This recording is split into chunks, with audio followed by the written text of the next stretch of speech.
Greetings everybody, my name is Michael Carr-Gregg and I've been asked to give this webinar on the social media delay, what it means for parents and for schools. Big shout out to Kath Garrett-Jones for asking me to do this. Very happy to help in any way that I can. From December the 10th, as many of you already know, the way in which young Australians use the internet will change forever. For the very first time, it will be illegal for social media platforms to let anyone under the age of 16 create or keep an account. Now, while some parents are cheering, others are undeniably anxious, and many young people are asking, well, what happens now? Today, I'll unpack what this landmark policy really means, not just for your sons and daughters' safety online, but for their friendships, their identity, and of course their well-being.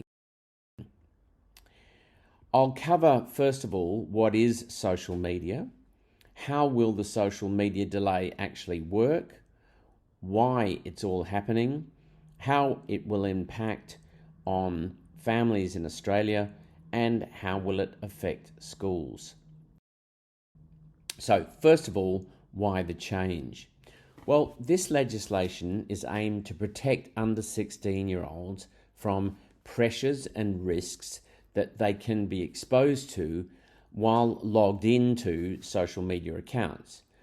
The aim of delaying account access until 16 is essentially sound. The idea, psychologically, is to give young people more time to develop important digital, social, and emotional skills before facing the risks of age-restricted social media accounts. So I think it's basically giving them time to develop a little bit of maturity, to learn the skills and the knowledge and the strategies to use the internet in a safe, smart, and responsible way. Our Prime Minister has basically said very clearly that as of the 10th of December, this new law will come into place. We are the first country in the world to do this, and of course, the devil in all of these things are in the detail, many of which are still to be released. Why would we do this? Well, essentially, Julie Inman-Grant, the eSafety Commissioner, has repeatedly found that many social media platforms did not track even basic metrics such as how many user reports of abuse they received about child sexual abuse material, hate speech, etc., nor would they report on how long it took for them to respond. Some companies have actually admitted to Julie Inman-Grant as the eSafety Commissioner that they did not proactively detect child sexual abuse material in certain services. For example, file storage, live streams, even though these services were known to be used by pedophiles and people who would do our children harm. On top of that, the eSafety Commissioner has warned that the violent extremist content, such as the live stream of the mosque massacre in Christchurch, was still proliferating on major platforms. And she has said that companies were not sufficiently addressing features like live streaming, algorithm recommendations, or the use of generative AI being exploited to spread harm.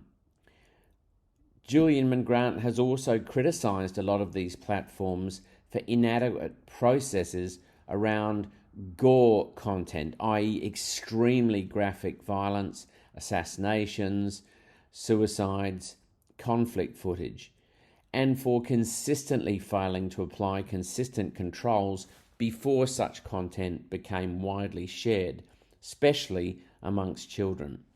So this weak removal, this inadequate, anemic moderation system, particularly around violent, extremist, or graphic content, drives a lot of these legislative reforms.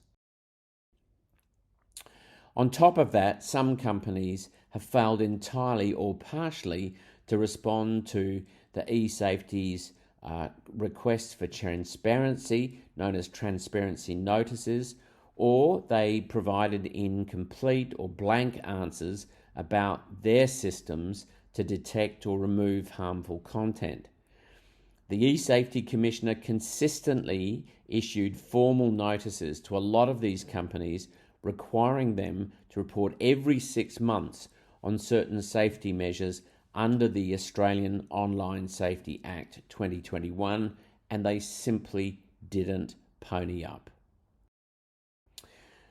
On top of that, if that's not enough, there've been really inconsistent application of safety measures. What this means is one company admitted that when an account is actually banned for child abuse on one service, say Facebook, the user was still able to access other services even though they'd been banned under the same company. So banned on Facebook but still active on Instagram.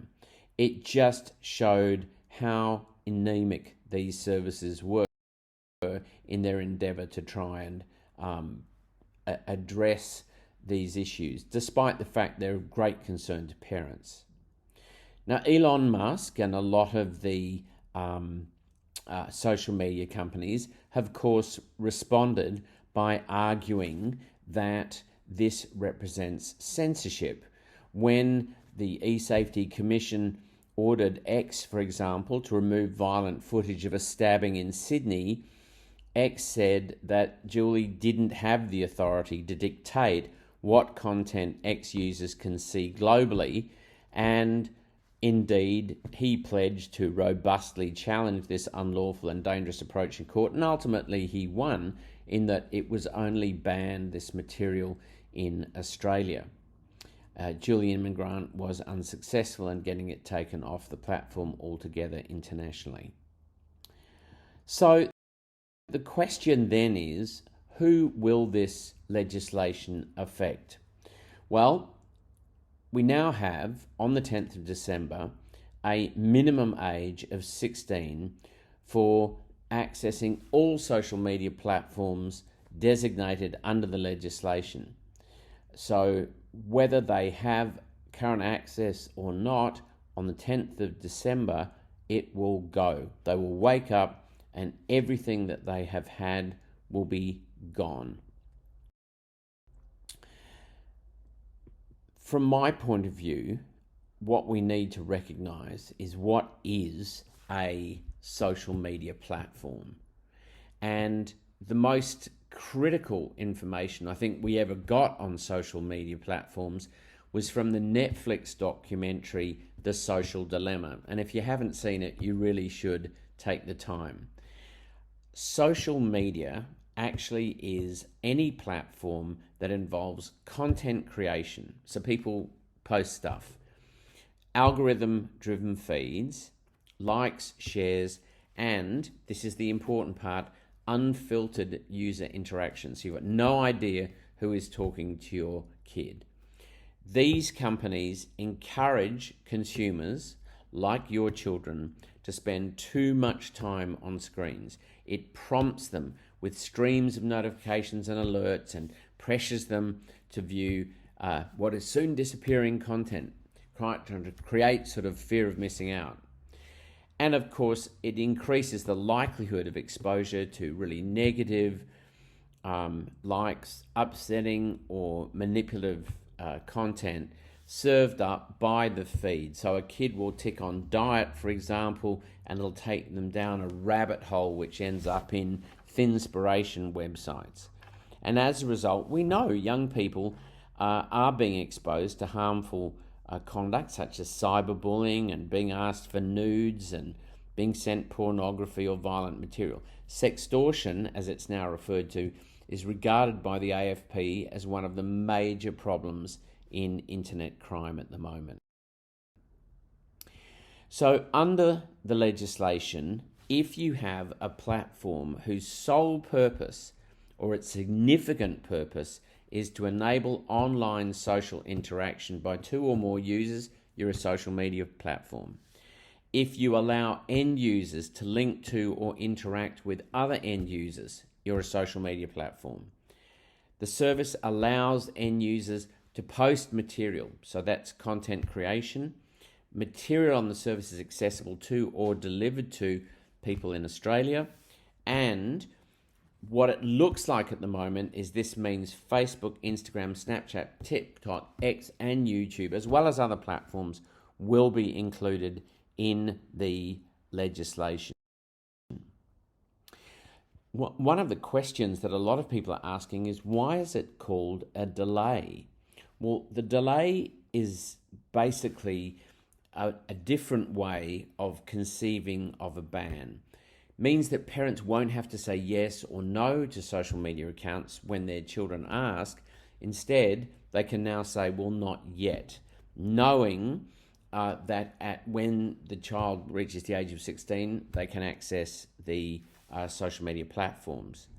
And of course, knowing that other under 16-year-olds are being prevented from creating or keeping accounts means that your child won't be missing out. So the delay essentially gives parents and schools extra time to do the cyber safety education, to talk about online safety and well-being, to help them, as I said earlier, prepare for the risks and the pressures of social media when they do turn 16. Essentially, think of it as a breathing space for them to build digital, social and emotional skills, and to understand the importance of reaching out for help if and when things go wrong.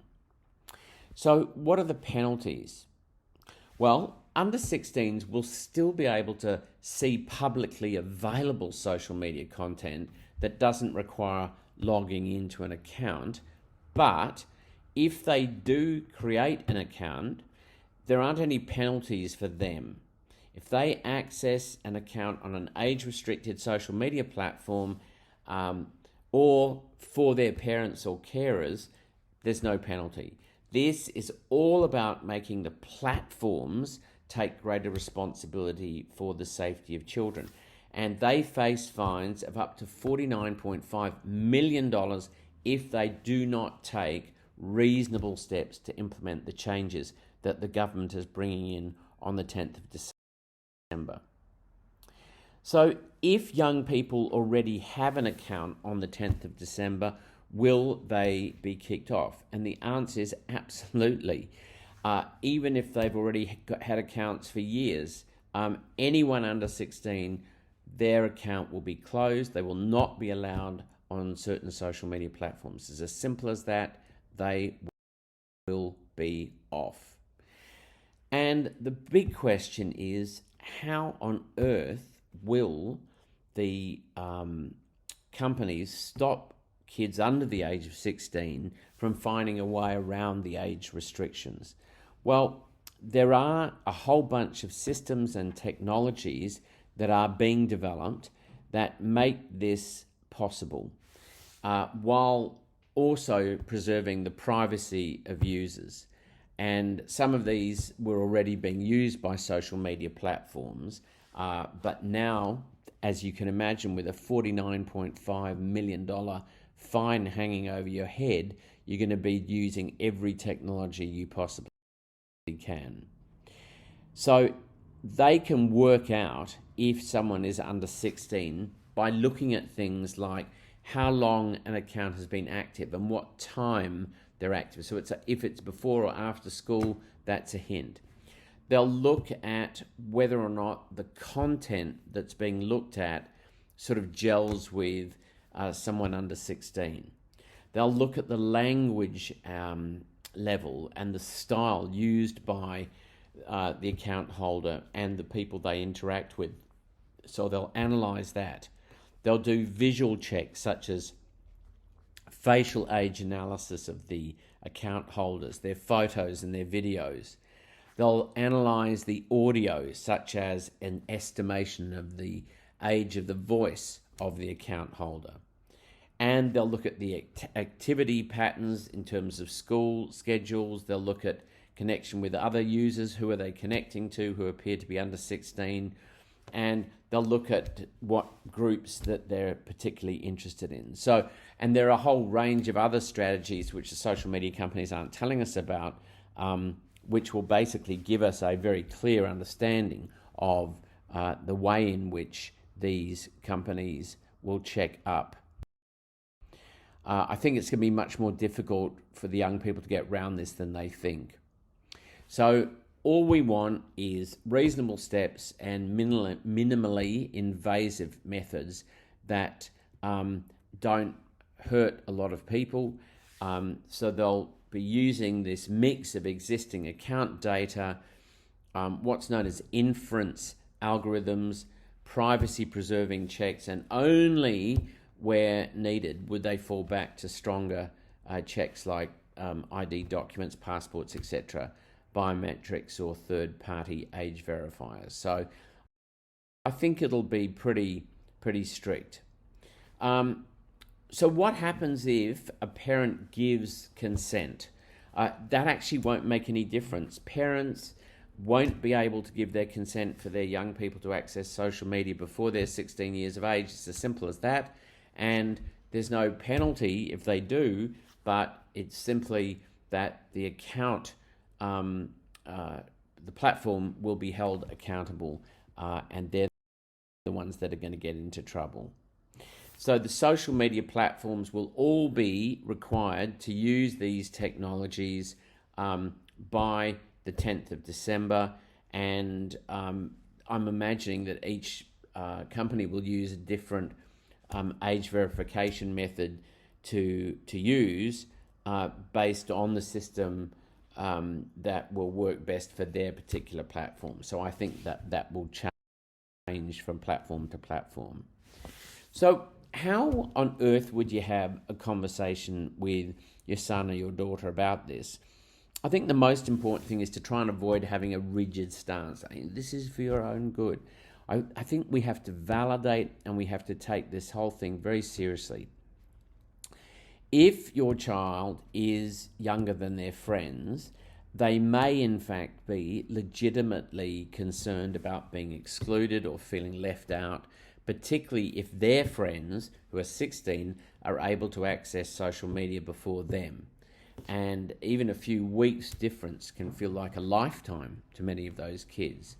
So I think we need to ask our children to share with us what they do or were looking forward to doing on social media.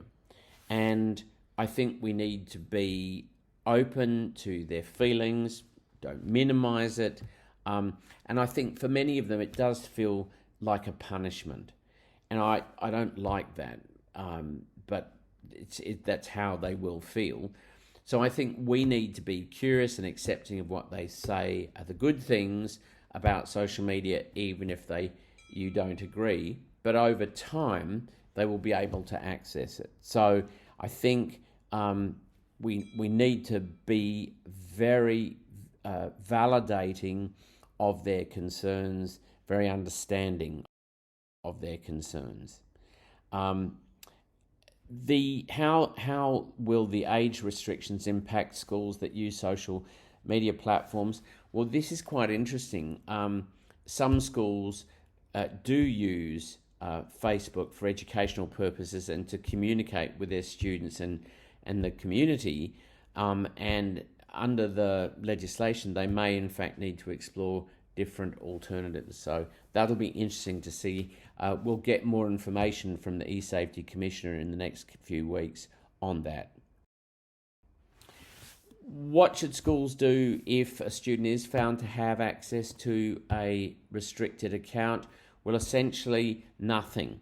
There are no penalties. Can't say this strongly enough. For schools or for under 16-year-olds who access an age-restricted social media platform, there's nothing that you can do. You don't have to tell on them. It's just a simple matter of the responsibility being that of the platform.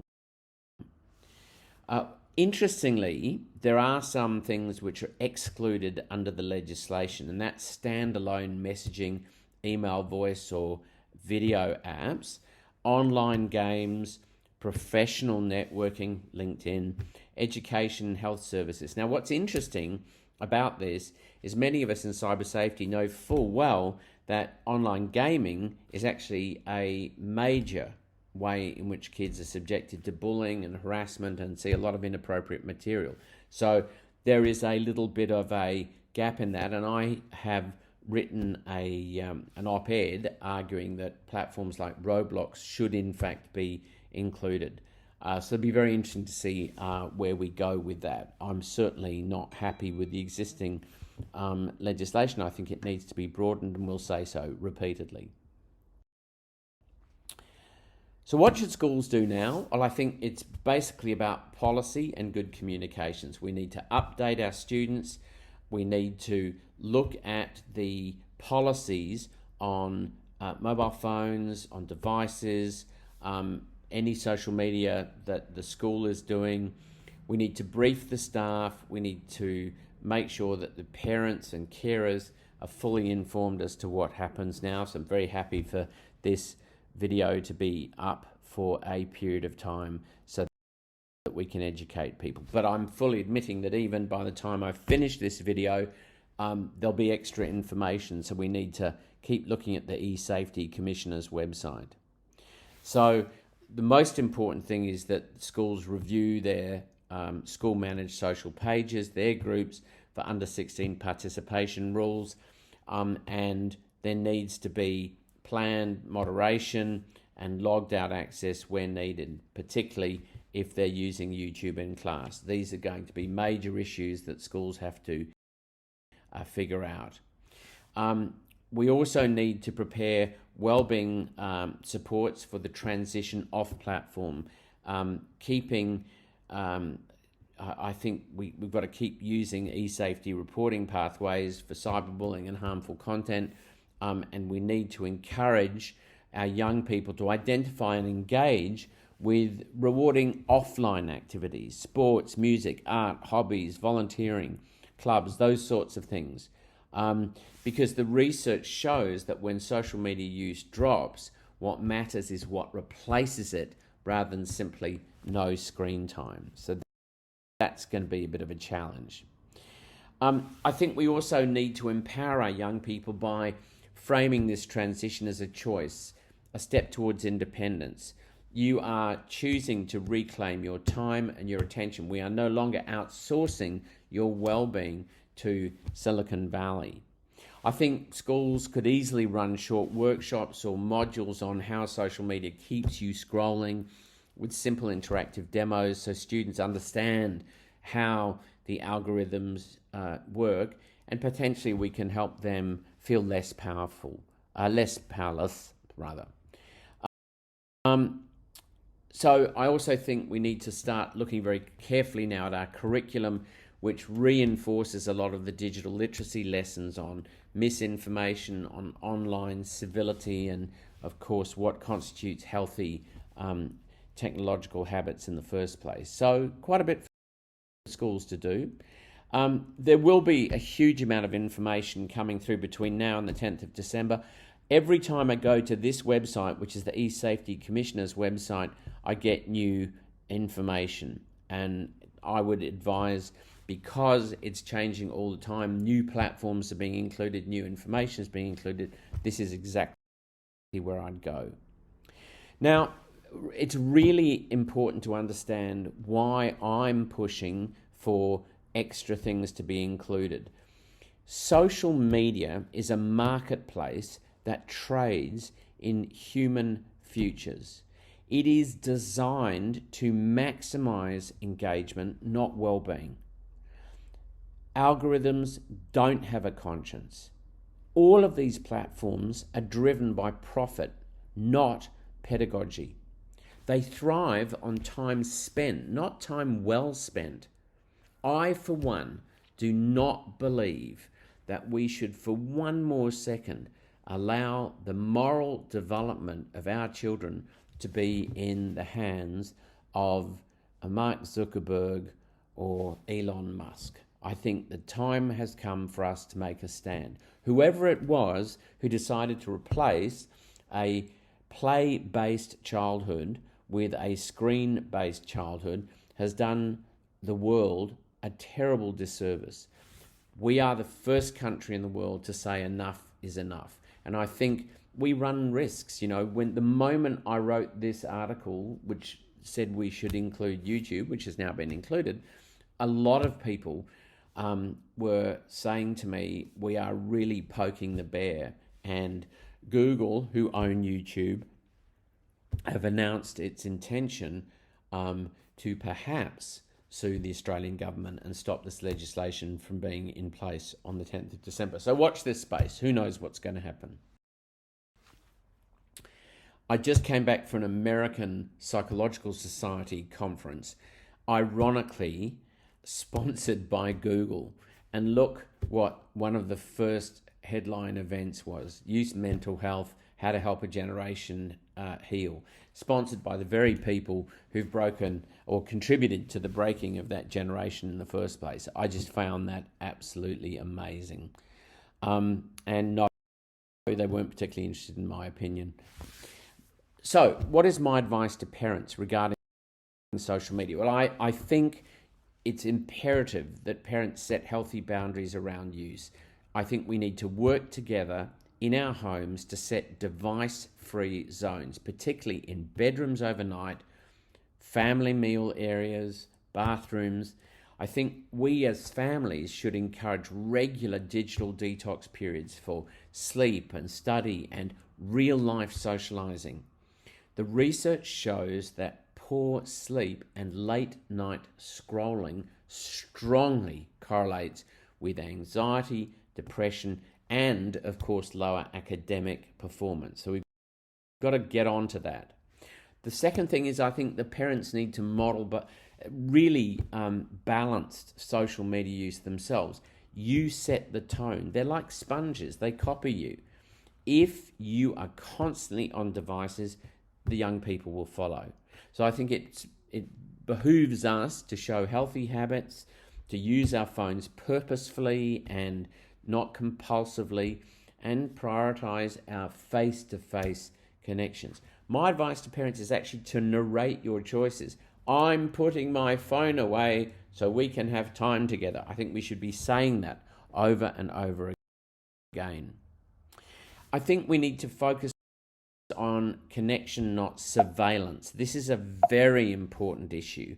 And I think we need to recognize that it's about trying to help young people manage this and have a good relationship while this change takes place, rather than spying on them the whole time. The truth is that in 2025, students live online as much as they do offline. They need tools to navigate it with wisdom. And I think what's lovely is that we now have an opportunity, a little pause, a little island in time, to teach them how to manage their screen time, to avoid the compare and despair traps, to spot misinformation and hate speech, and deal with increasing their media literacy, understanding the nuances of online safety and digital well-being in all levels leading up to when they're 16. So I wish you the best of luck in this. I think we need to particularly focus on teenage girls. They're especially vulnerable to appearance-based comparisons and the harmful content, particularly around dieting and fitness, or this idea of, body perfection. And I think we do need, alongside this gap that we've created, to talk openly with them about unrealistic portrayals online, the filtered images, the deep fakes, the highlight reels, and of course influencer marketing, which is particularly pernicious. I think we should encourage them when they do become of age to follow accounts that promote diversity, positive representation, particularly around body neutrality, self-acceptance, and by all means, our job is to watch for warning signs. If the child's withdrawing, if they become secret, if there's sleep disruption or clear psychological distress linked to online use, then you need to seek help early. The research published recently in the Journal of Body Image which is so interesting to me, suggests that just a little exposure to short-form social media violence can cause the most extraordinary problem. It reflects these completely unobtainable appearance standards known as appearance ideal content, and that's enough to have a really negative impact on their body image. So we need to address those issues as well.